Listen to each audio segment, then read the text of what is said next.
زندگی خوب و خوش باشه و در آرامش باشید. به این حرفم خوب دقت کنید که خیلی میبینم ذهن همه رو درگیر کرده تقریبا.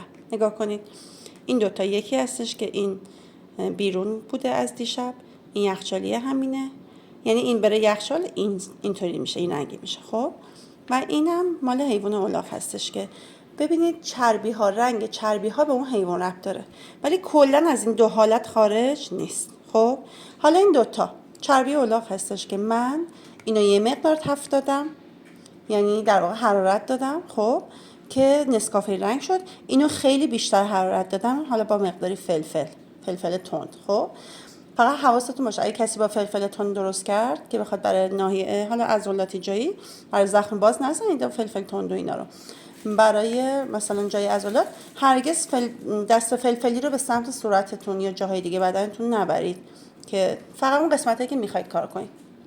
حالا ببینید اکثر جاها، حالا من نمیدونم اگه واقعا روشن باشه بهتون روشن بدم، ولی اونی که میگن قابل خوردن نیست این شکلیه که دیگه سوزوندن میگن قابل خوردن نیست. خب حالا این چربی رو نگاه کنید روشنه، مال حیوانیه که چربیش روشنه، نمیتونی بگی که خالص نیست، درمان این بیشتره یا این بیشتره، نه همچین چیزی نیست، همشون یکی هن.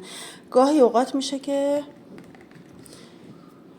ببینید الان این به سمت مایعیه، خب چربی ناحیه شکم که زیاد باشه به سمت مایعی میره، اما اگه چربی ناحیه این نگاه کنید سفته، این چربی ناحیه به اصطلاح پشت زیاده که به سمت جامدی مونده. خب دیگه سوالی دارید؟ در خدمتم.